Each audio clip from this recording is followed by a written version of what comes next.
It's about the I gotta say, it's the stupidest thing in sports. Being able to run as he shoots the moon to the fans here in Green Bay. That is a disgusting act by Randy Moss. This is not Detroit, man. This is the Super Bowl.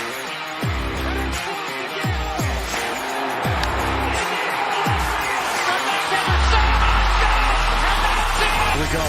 Stop from the gun to the touchdown. It is caught. Touchdown. This is BS Sports. And welcome in.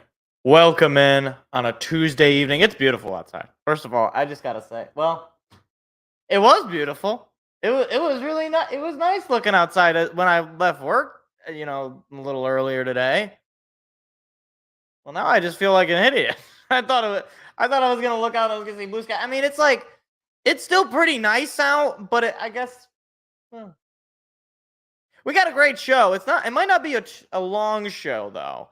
No Seth this week, unfortunately, but we will have some stuff to talk about briefly about his Milwaukee Bucks. I just thought of it now. I didn't put it on the show sheet, but I wanted to briefly mention it because I don't know. I feel like Seth's not here to defend himself, so why would we not just mock his team? I mean, hey, my team, the Pistons are infinitely mockable, so it's like might as well. But we got a great show. We're going to talk about the finals, obviously. Boston up 2-0. We're going to talk about the Stanley Cup. Florida up 2-0. A bunch of 2-0s. Got to talk some baseball. Going to talk some Tigers. Specifically, one Tarek Skubal. Because I've been doing breakdowns recently of bad Tiger play. So I figured in the spirit of positivity, we'll talk a little bit of positive stuff for the Tigers. As right now, they are tied 0-0 to the Nationals in the bottom of the second. And Gio Urshela got a base hit into right field. Look at him. Look at Gio Urshela. Vote for him for third baseman in the All-Star game. I just saw some pigeons on the field. That reminds me of the Verlander no-hitter back in 2007, I believe. He pitched that no-hitter. I think that was 2007. I don't know. I know there were pigeons on the field in that game, so maybe we'll get another pigeon gate. It looks like they've kind of left. Anyway, we're also going to talk some Pistons free agency targets. And I just did a brief look at them, and we'll break it down in a little bit. I just did a brief look at them, and I'm not actually that upset. I thought I would be disgusted. I thought I would be appalled, but I'm not that upset. So we'll get into it, but we got to start with the NBA Finals. So first game, Boston murdered them. I mean, it was not particularly close. The final score, 107-89. It was never close.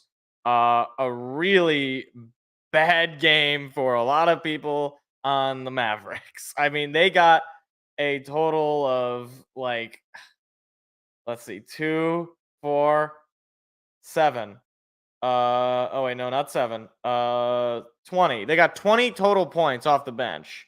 And that's as many minutes as is that Josh Green or Jalen Green? It's not Jalen Green, is it? Is it? Yeah, it's Josh Green. Josh Green.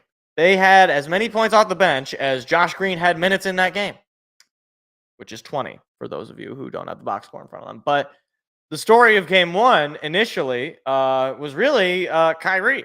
Kyrie not showing up again against his old team in Boston and seemingly rattled. I mean, the guy shot 0 from 3, 6 for 19 from the field. Just 3 rebounds, couple of assists. He got a couple of steals. He was a negative 19 player on the court and 12 points for Kyrie. Luka, naturally, the whole, got the team on his back at a double-double, 30 points, 10 boards, and 1 assist for Luka that game. But that game was not particularly close. Boston just murdered them. I mean, Jaylen Brown is a stud.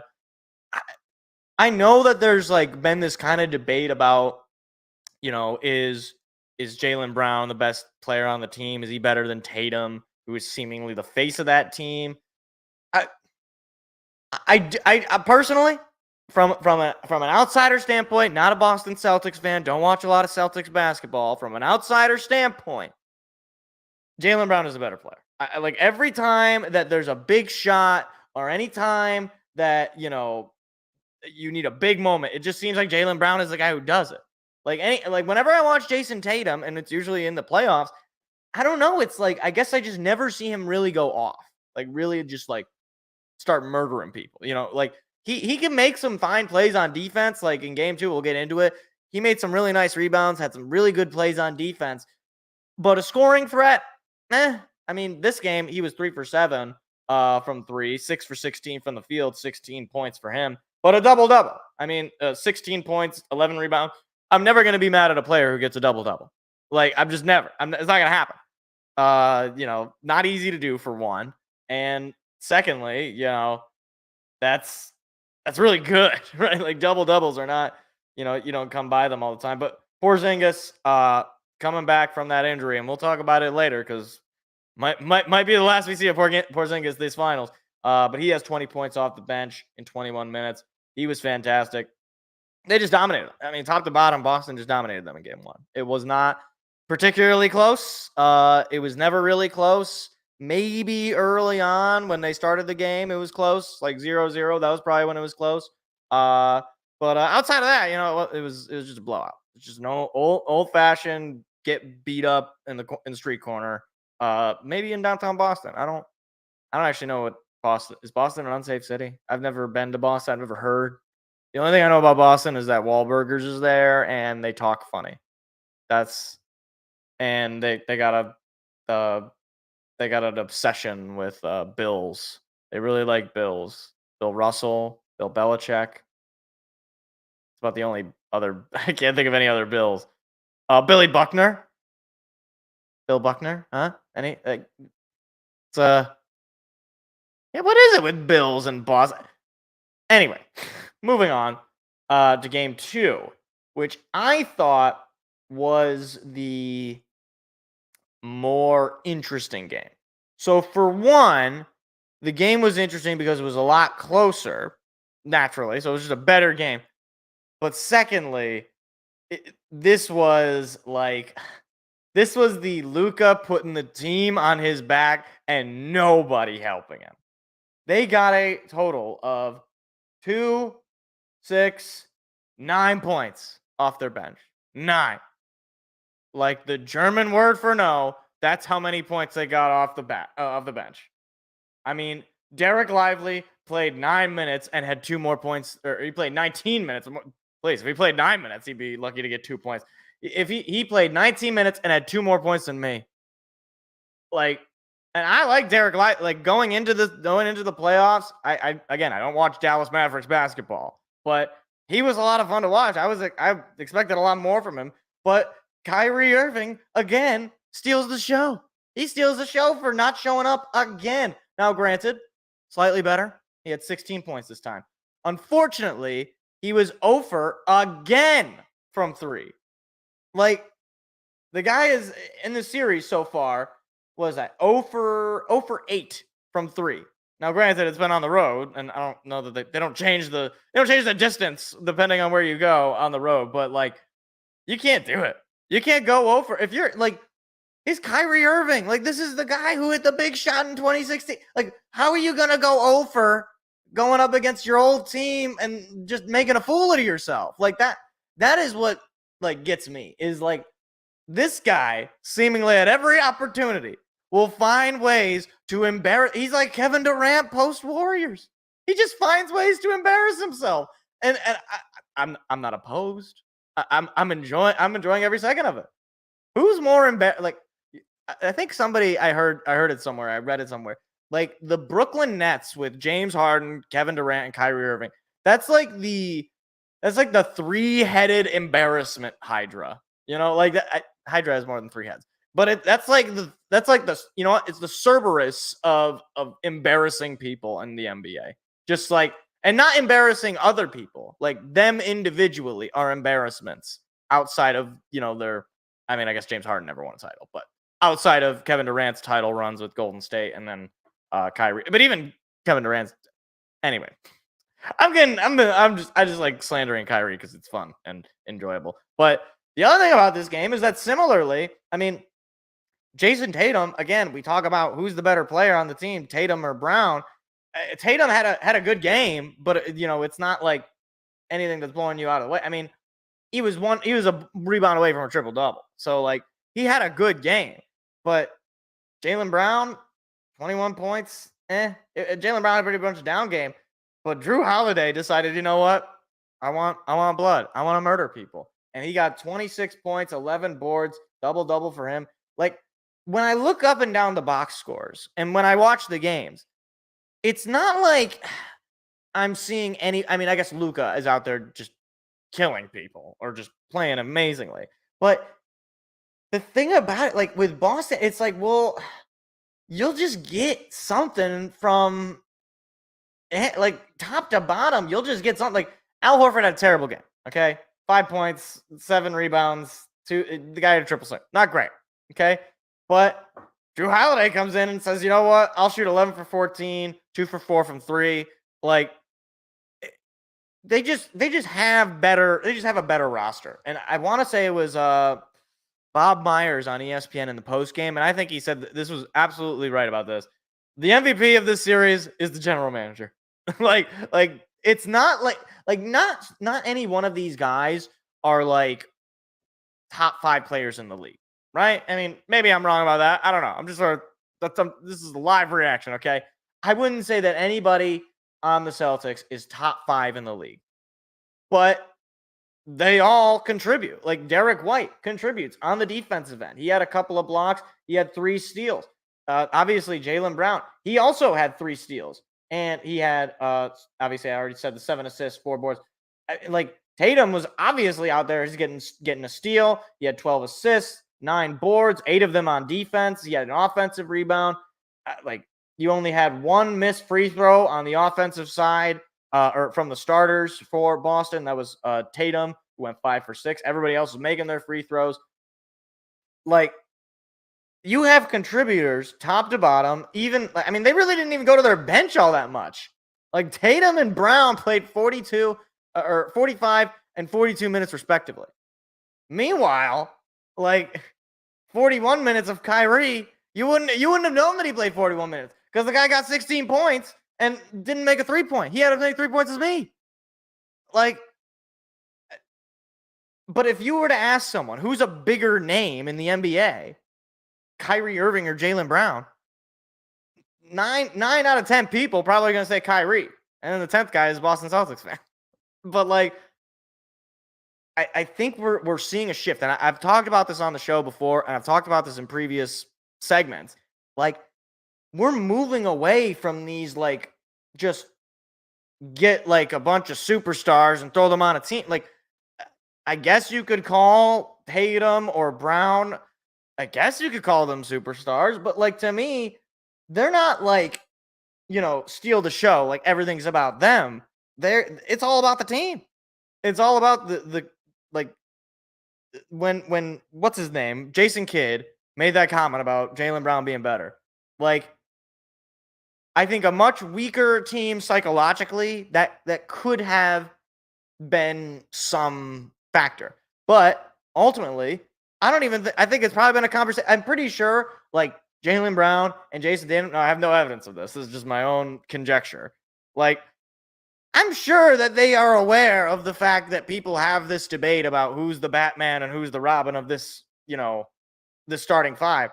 But realistically, like, they probably just don't care because you're winning, and you shouldn't care. Like, if you care that, I don't know, Stephen A. Smith or Skip Bayless or, me say, oh, this guy is better than this guy on this team. He's the real superstar. He's the real guy who makes the gears turn. Who cares? Like you play on a team because you want to win a championship. Like, I just don't think it matters to these guys. And as a Pistons fan, I have an inherent sense of disliking Boston. I can't hate this team. I really can't. Like, I mean, Tatum, for as people call him soft, people call him weak, and I get it. I mean, the guy, he wasn't amazing, but I mean, 6 for 22 from the field goal is not great. But like, you make up for it in some way. Like, he impressed me on his defensive side. He impressed me with his passes. He impressed me in the fact that he's not making it about him and he's not costing his team the game, despite the fact that he shot 6 for 22. And that speaks volumes to the coaching. I mean, shout out Joe Mazzulla. I know, like last year, I think it was last year, people were really going after Mazzulla, but he's gotten the best out of these guys. And I don't know that this is going to be a sweep, but Dallas, you can't go out there and lose game 3. I mean, obviously going down 3-0, in any series is usually not, not the marker of success. There's not a lot of teams. I don't think any team has come back down 3-0. So if you're Dallas, you got to keep your hopes alive. First of all, Kyrie, can you just make 1 3? Like just one. I'm not, that's one more than me. I've never taken a 3-point shot. I've taken as many 3-point. I've taken as many 3-point shots as you have made 3-point shots, Kyrie. So just go out there. I don't know what you got to tell yourself. Maybe you got to, you got to look at a globe and get angry or something. Maybe you got to crush a globe. I don't know what you do. I don't know what you do to get ready for a game, but I don't know. Maybe just look at clips of you from 2016 before, I don't know, you became a bit fraudulent. I don't know. Do whatever it is you want to do. But just make one. Just 1 3. Just 1 3. I mean, when Dante Exum has more threes this series than you. I didn't know Dante Exum was playing. I don't know Dante Exum. He could walk in right now and I would be like, why are you in my house? I don't know who you are. And he's got more threes than Kyrie. Not great. Not great.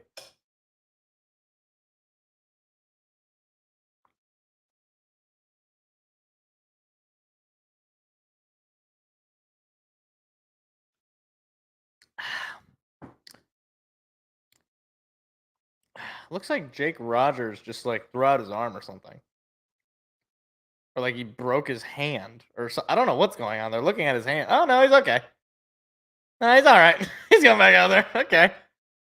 Yeah, Jake Rogers, he tried to throw somebody out and he just completely whiffed on the ball. Oh, no, the foul ball just hit him right on the hand. Ow. That hurts. Anyway. Nationals have a man on first and second and 1 out, top of the third. So that's less than ideal. But, okay. So, talked about the NBA finals. Let's talk about the Stanley Cup finals. So, I didn't get a chance to watch game 1. Full transparency there. But Panthers, they shut out the Oilers 3-0. The Oilers, I think they shot 30 or 40 shots on goal compared to the Panthers who had 10 or something like that. So they were dominating on the shots on goal, but nothing was going in. Bobrovsky was fantastic. And obviously, the defense. You're allowing 30 plus shots. Maybe not your best. Maybe not your best showing, but Bobrovsky makes up for it. And the offense on the other side for the Panthers, they make up for the lack of volume of shots with effective shots. So they win the game 3-0, go up 1-0. And then game 2, I did manage to watch at least the third period of this game. I missed about the beginning, but the Panthers, they cruised by the Oilers again. 4 unanswered goals. Bobrovsky, once again, in my mind, the series is not over, but in my mind, Bobrovsky is Conn Smythe winner for if assuming they win. He would be the guy that I would expect to get the Conn Smythe. I mean, in 2 games, you've given up 1 goal. You've outscored the Oilers 7-1 in the first 2 games. It looks like the Edmonton Oilers are completely outmatched in the Stanley Cup. And frankly, I'm not all that surprised. I mean, you just go top to bottom, and the Oilers are just not as deep of a team on a defensive front or on just a goaltending. They just aren't as good. I really don't know how else to put it. They're just not as good of a team. It would be one thing if McDavid and Draisaitl, obviously the 2 best players on their team. It'd be one thing if those guys were lighting up the lamp and it was the Panthers were winning games 3-2, 4-3, 5-4, stuff like that. It's not happening. I mean, they're not scoring on power play. They haven't scored a 5-on-5 goal since game 5 of the Western Conference Final. I saw that stat today and I was, I chuckled. I did chuckle a little bit. I am rooting for the Panthers. They never won a Stanley Cup, so I always root for those kind of teams. especially because I've been saying basically since the playoffs started, this is a Panthers team that's a team on a mission, and they're determined to bring the cup to Florida, even though it's been to Florida with Tampa multiple times at this point. It's never been to Miami, and I heard this earlier today. So like, it's got to be kind of weird, right? Because like Canada finally back in the cup again. Once again, they're also playing a team based in Florida, and seemingly they're 2 games away from losing it again. Like, how brutal is it for the Canadian hockey fans living in Canada, who I don't know exactly how it works if you just instinctively root for a Canadian team. That's not really how it works in America, mostly because there's more American teams than Canadian teams at this point, and it's usually not Canadian team versus American team. But like, it's got to be weird that like a state in Florida, which you cannot have ice outside, like you can't make ice. That doesn't happen in Florida. Certainly not in Miami. And their hockey team is better than your hockey team. Is that not? I'm not saying that, like, obviously doesn't matter where you play. The players aren't from the region in which they're playing. But it's gotta hurt when, like, basically Miami, which is where Florida plays. Well, not exactly in Miami, but like, I think they play. I don't know. It's like Sunshine City or something stupid. I don't know where they play, but they play in a place where, basically hockey is like the 6th or 7th most interesting thing you could do in that place. It's like, oh, you could go down the boardwalk, go to the beach, you go play with dolphins or something. I don't know. You could do anything, but the last thing you would want to do is go into a very cold hockey arena and watch some hockey. And yet, Florida Panthers are really darn good. They're really, really darn good. And look, it's not over yet. And Barkov gets hurt in game 2. Nasty hit by Draisaitl. I don't know if he is going to come back, and if this could be the spark plug for Edmonton to get themselves back into it. But I will say this. As good as Barkov is, I just feel like the Panthers are just too good. Like, even if you lose Barkov, I think they're just still better. And I don't have necessarily any like hard facts and hard evidence to this. I don't have the stats in front of me. I just like Florida more. I do. Like, every time I watch them, and when I watch them play the Wings this year, it's like they just strangle you. They just kill you slowly and painfully. They're not blowing you away with, 7-0 wins or anything like that. They're just strangling you. And Bobrovsky, if he's not one of, he is not, if he is not the best, he is one of the best goaltenders in hockey right now. Certainly in the playoffs, the guy just shows up. So good luck to the Panthers. Next couple of games on the road. They could finish it out in a sweep. I'm sure that would feel good. They've already won a franchise record in Stanley Cup games won, which is 2. So they've never done this. They've never won more than one game in the Cup Finals. Good job. Super.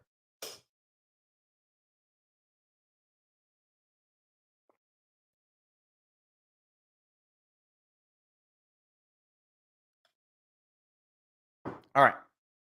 Also, I didn't mention this in the NBA section. Kristaps Porzingis, questionable for game 3.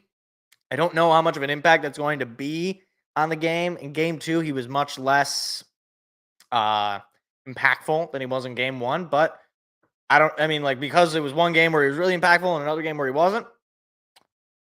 Boston still won both games, obviously, but I don't know if, game 1 is more indicative of what you're going to get with Porzingis, or if game 2 is more indicative of what you're going to get. Now, game 2, he's playing hurt, so, you never know.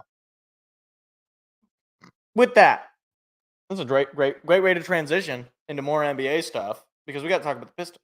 I'm wearing my Kate Cunningham shirt in honor of this. So, we got to talk about the Pistons.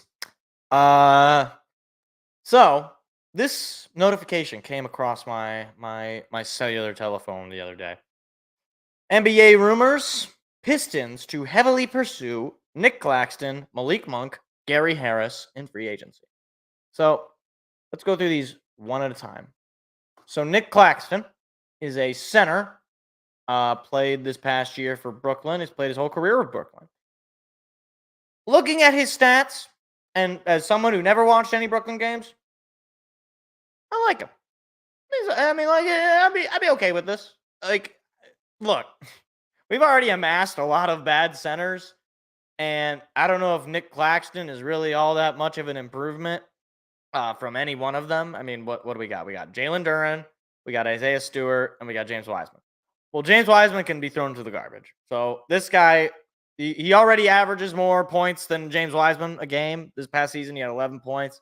Want to say that just a little short of a career high for him. Just a couple of years ago, he was Defensive Player of the Year. He got some Defensive Player of the Year votes. He got Most Improved Player of the Year votes. I mean, like, at this point, he's probably, entering his 25-year-old season. He's still pretty young. You might be able to get some of those prime years. I mean, it really depends on how well this franchise can even develop anybody, which we have seen is not great. In the playoffs, he's got playoff experience. Again, you'd be getting a guy who is not like just a nobody. I'd say. I think he's a solid center. Certainly would be better than James Wiseman. So if they pick this guy up and he's the James Wiseman replacement, and your center room is Jalen Duren, Nick Claxton, and Isaiah Stewart, I mean, that's not exactly a scary center room. But hey, you know what? It shows at least that they want to improve the team and that they're not just going to run out James Wiseman. They're not just going to accept that you have a garbage center on your team. The other name there, of course, was Malik Monk. And this, to me, if they can somehow convince Malik Monk to come and play for their team, I would be ecstatic. This would be the best pickup that they could get. First of all, he was second this past year in Sixth Man of the Year votes. He also got Comeback Player of the Year votes. He was 12th in that. Or Clutch Player of the Year, not Comeback Player of the Year. I don't know why I said Comeback Player of the Year when I realized he never left any other year. But he shoots at an effective field goal percentage of 52% or 53%. He's about a 15 points a game kind of guy, 5 assists game. I mean, he shoots 35% from three, which is, pretty good. I mean, this team needs shooters. 35% is not, running away with the 3-point specialist title, but it's probably better than most of the players on this team. I mean, like, the thing is, like, as a Pistons fan, and as a basketball, like a president of basketball operations, Trajan Langdon cannot exactly be picky with who he is he wants to bring in. And, Malik Monk, obviously he's just a role player, he's 6 man. He's not necessarily going to be your starter. And he's already, I believe, 25 years old. So he'd probably get some of those prime years as he enters into his late 20s. He's got playoff experience this past season, or the past 2 seasons, because he played in, obviously, play-in last year, which I guess they don't count on Basketball Reference as playoffs. But he's got playoff experience. In the playoffs, he averaged 19 points a game, 5 rebounds, 3 assists. That's pretty good for a guy coming off the bench to get those kind of numbers. And again, he would be a great fit. He would add to the shooters, which is to say, be a shooter on the team, because we don't currently have one. Don't give me Cade Cunningham. I know I'm wearing the Cade shirt. Cade has not proven that he is a reliable shooter by any stretch of the imagination. So I would love Malik Monk. Now, the name that I am a little nervous about is one Gary Harris. So Gary Harris, for one, I believe he's the oldest player. Yeah, he's the oldest player. So nicest thing I could say about him is that he's got a lot of experience. But he is clearly not a good player, at least not anymore. This past year with Orlando, he was a starter in just 27 games out of 54 total games played. So he didn't even play most of the season, or he didn't play the whole season, I should say. He shoots a little higher from 3, 37%, So that's okay. And again, effective field goal percentage of 56%. But just 6 points a game, just a rebound a game, like an assist a game. Like he doesn't give you the counting stats, which I know is not the whole thing. And I know there's probably more advanced numbers, but if you're going to get Gary Harris, that better not be your big move, I guess. Like, I understand you have the worst record in the league. Nobody's going to want to come play for you. You're in the midst of rebuilding a rebuild, so to speak. But no, I would not want Gary Harris. I'd be okay if they moved on from him. Moved on. If they did not choose to sign him, if the Pistons offseason, as far as free agency goes, because I can't imagine they're going to sign an extensive amount of players, because it's going to be hard to convince a lot of players to come here. But if they get Malik Monk and they get Nick Claxton, I would consider that a successful free agency. Now, obviously, they could still make moves with trades or, signing their own guy, like if they extend Cade or something, if they fire Monty Williams, if they do other things and then they sign Nick Claxton, they sign Malik Monk, they extend Cade, they show that they have an interest in putting a product on the court, on the hardwood that is actually worthwhile, then maybe I'll give them a little bit of respect. But the fact that there are rumors with good players in Nick Claxton and Malik Monk, not great players, not elite players, but good players, players that can be successful here in a team that is, dying for someone to come play a role. Like, it at least gives me some hope in that, okay, well, Trajan Langdon is interested in players that are not nobodies. He's not interested in the Marvin Bagleys of the world or the James Wisemans of the world or even of the Isaiah Stewarts of the world. The fact that he's even going after Claxton to me tells me that probably James Wiseman days are numbered, which is good because if you can't identify the fact that James Wiseman is one of the singular worst basketball players, maybe in the NBA right now, or just in NBA history, then I don't know what to tell you. I don't. I mean, obviously, you already fired Troy Weaver, the guy who opted to bring in James Wiseman. Let me remind you how we even got James Wiseman. We had Sadiq Bey. Now, I'm just gonna pull up Sadiq Bey really quick. So Sadiq Bey, he's not a superstar. He's not even a great player.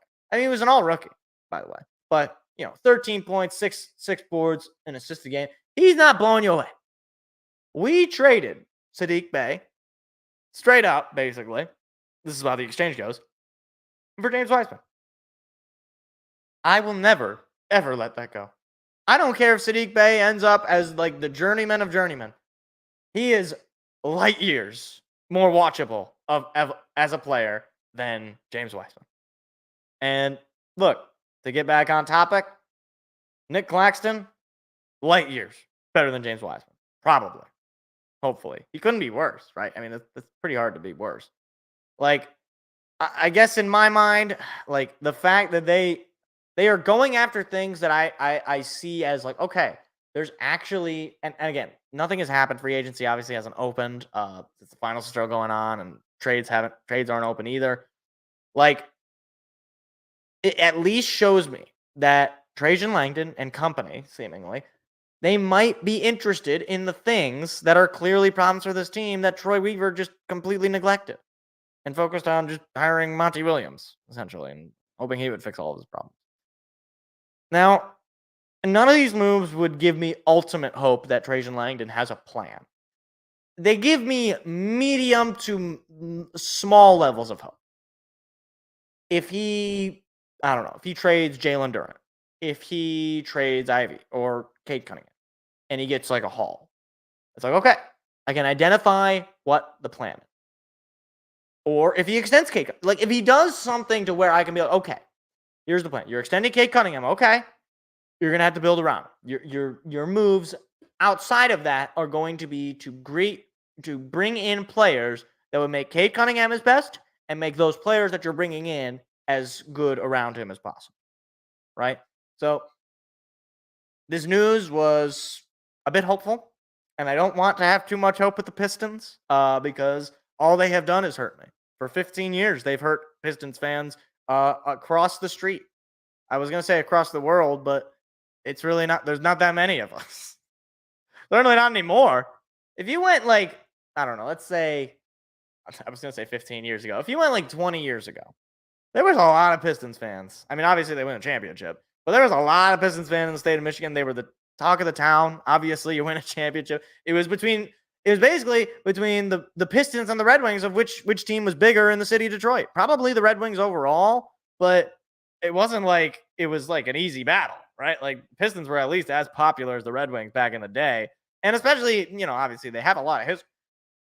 I don't want to go on a ramble too much, but overall, I'm happy about this. And hopefully it's a sign of goodness. Hopefully it's a sign that we actually have a competent president of basketball ops in the administration, and he can try to make something of a competitive basketball team. I don't know what they're going to do with this draft pick, if they're going to trade it, if they're going to keep it and just take whoever's the best player available. I don't know. That will also reveal something to me, especially given the fact that this is a pretty weak draft class, so it might be worth it to trade. I don't know. But at least this rumor gives me something something to give. I don't know. It's the Pistons, man. There's not a whole lot of hope around here.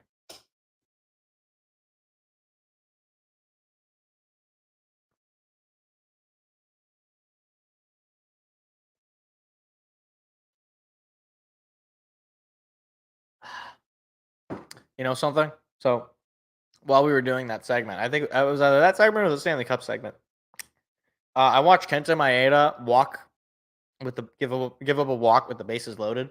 Kenta Maeda, he seems to always do this thing where like he'll just pitch terribly and he'll just look so upset. And it's like, yeah, you kind of suck, Kenta. Like, I don't know why we signed this guy for 2 years. Meanwhile, Jack Flaherty, who is like one of the best pitchers in the American League, we signed him to one, so we're gonna have to trade him. So that was a great move by Scott Harris. But I don't know. I don't want to beat up on it. Jack Flaherty was a great signing. Kenta Maeda, not so much, and you're gonna swing and miss on pitching signings, especially. I just don't get why we signed him for 2 years. And speaking of Major League Baseball, so we're gonna start this segment very briefly because I want to get into Tarek Skubal and have a little bit of fun, a little bit of positivity as the Tigers are losing 1-0 currently. So the Tigers, they win a 3-game set against the Rangers, and I was surprised. I did not see that coming. They then go on to lose a 3-game set against the Brewers, and it was a series that frankly they really should have won. Game 1, they get blown out. Okay, nothing you could do there. Game 2, on the other hand, I mean, you're up 4-1 relatively late in that game, and you just give it up with errors and bad play, and no, can't accept that. And then you go out on Sunday and blow them out 10-2. And I guess that's what's so frustrating sometimes about this team is it's like you will give up these kinds of games. And how many games at this point have we seen where they're leading or they, it's a close game and they just give it up in the end? Like how often do we see this? Seems like it's every other game or every other series where they'll have a game like this. They had it against Boston. They had it against New York back in early May. They had it against Cleveland in early May. They just do this. They find these ways to just blow games in bad ways. And look, they're still within the wild card. That's what's so weird about it, is that in the standings, let me pull those up, like they are still right there in it. And a lot of teams are in it, to be fair. But they're just 2.5 games back. And two of those wild card teams are in the division. So it's not like we're dealing with like the most insurmountable climb, and it's not like the team is dead. They're not. And it gives at least a reason to keep up with it and to focus on them and say, hey, you know what? If they can just get a string of a couple of weeks of good, consistent hitting and offense, scoring, they might be something because their pitching is really gosh darn good. And I just looking ahead at the schedule. I mean, right now they got the Nationals, who are kind of a middling team, very similar team to the Tigers. Then they go on the road to the Astros, a team that's really just falling apart and probably is going to be sellers of the deadline. I don't know if it's just the end of an era for the Houston Astros and they don't have it anymore, but really bad Astros team. Then you got the Braves at home, or on the road, I should say. That's probably a loss. That's not going to go well. But you got the White Sox at home the following weekend. So it's like there's games here. Like when you just look at it, or there's series here. The only two series where I'm pretty much writing off as like, if you can just get one win in those, I'll be satisfied. It's the Phillies and the Braves and back-to-back weeks. Although the Phillies is going to be at home, so you might have something of an advantage there. I wouldn't really count it for much, but hey, you got something. And then the Angels in a 4-game set. That's a bad Angels team as well. I'm not saying that this team is, the Bronx Bombers. They're definitely not. And I mean, frankly, I've been probably harshest on this team as anyone. And yet, I can't say that there's not a path, right? Like, and I want to say this isn't the first time I've even made this point. Like, there is a path. Whether or not they can take that path and whether or not they can successfully, get through it, that's to be seen. Now, okay.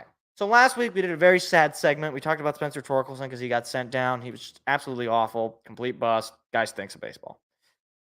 I want to talk about somebody who does not stink of baseball. Okay? We're going to talk about Tarik Skubal, who may be the best pitcher in baseball right now. And I say that with only a little bit of fanboy in me. Okay? Let me just run it down statistically for you. So we did this last week with Torque, and it was sad. This week we're going to do it with Scoob, and it's going to be happy. So first of all, from a win-loss perspective, Tarik Skubal has the highest win percentage in baseball. 889, 8-1 record for Scoob. I'm not going to say that wins and losses are a pitching stat, but basically, when he takes the mound, team usually wins. I mean, they've lost one game when he takes the mound. I believe it was against the Royals on the road. It was just a bad game for him. And you got to wonder if he would have pitched better in that game, how much better his stats would be than they already are. In 79 2/3 innings pitched, he's given up 5 home runs, just 15 walks. He's got a 219 FIP, FIP, that's fielding independent pitching. He's got a 213 ERA plus. 100 is average, by the way. He is at like twice above average. He is a full average above average. That is how good he has been in the ERA department. His ERA in actual numbers is 192. When you have a sub-2 ERA in the month of June, you're doing something special. Like, he's got numbers that are better or at the very least comparable to MVP Kershaw and MVP Verlander. Like, I don't know if he's going to win the MVP. I don't know if he's going to get votes for the MVP. Frankly, if he doesn't get votes, it might be one of the most disrespectful things. I mean, granted, a lot of game left to play, but he's been absolutely unreal. 0.891 whip. That is also the lowest in the major leagues. He's got a 640 strikeouts to walks ratio, a 10.8 strikeouts per 9, a 1.7 walks per 9, and a half a home run per 9.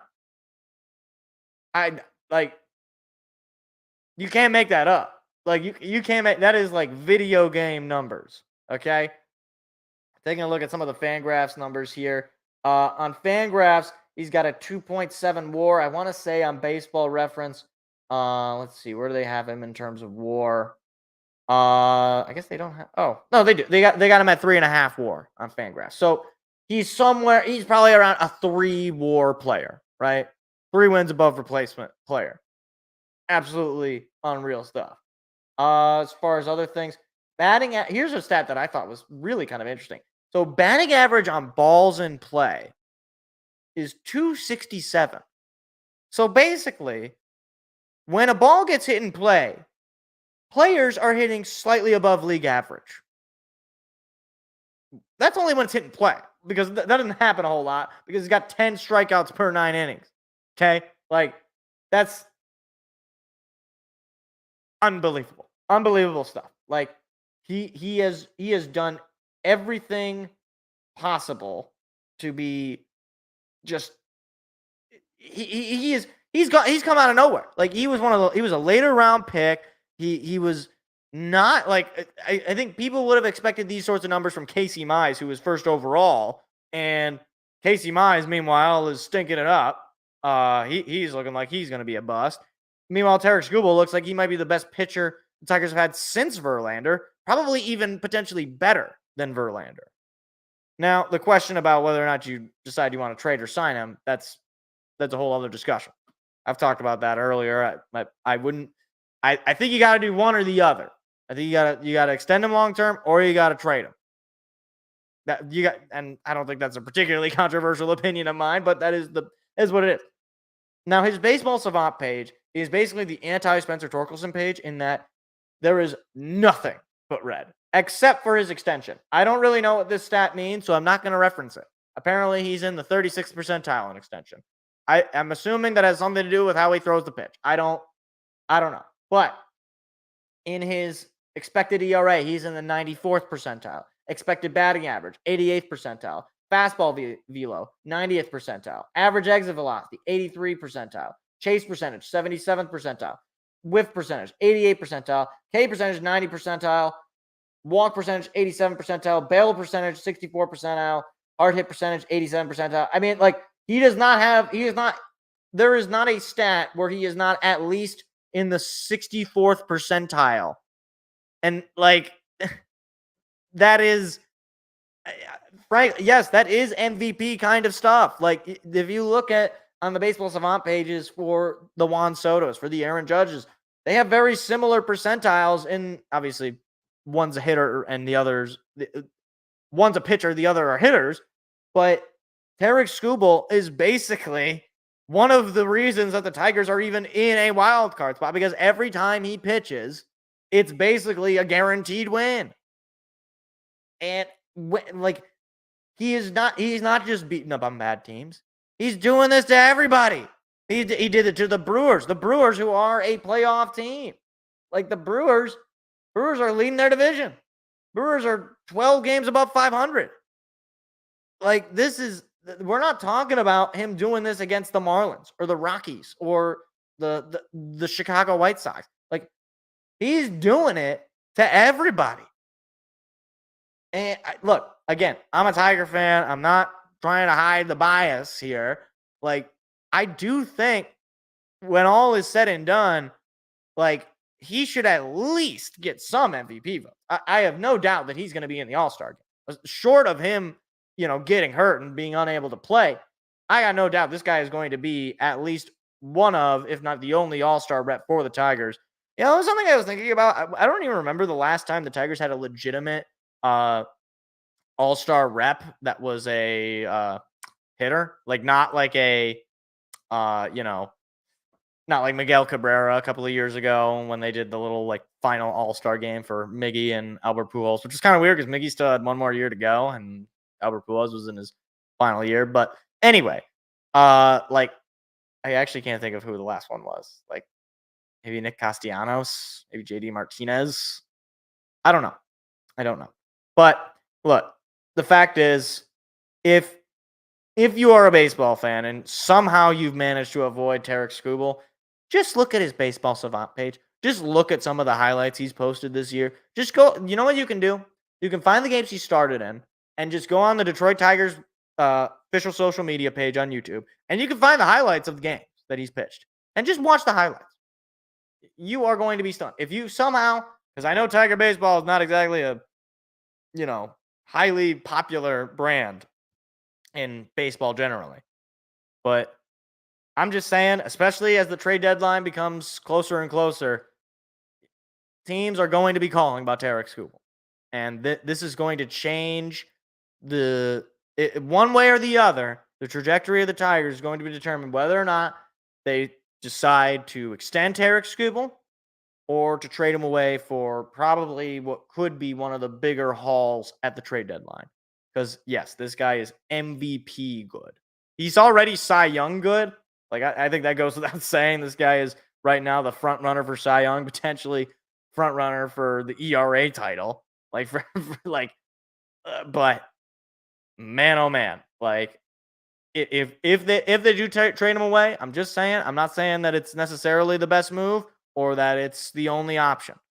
If they do trade Tarek Skubal, I would expect, upwards of 4 players in return, that including prospects and potentially ready to go players. That's how good this guy is. But I don't know. Team isn't all that good. So, oh well.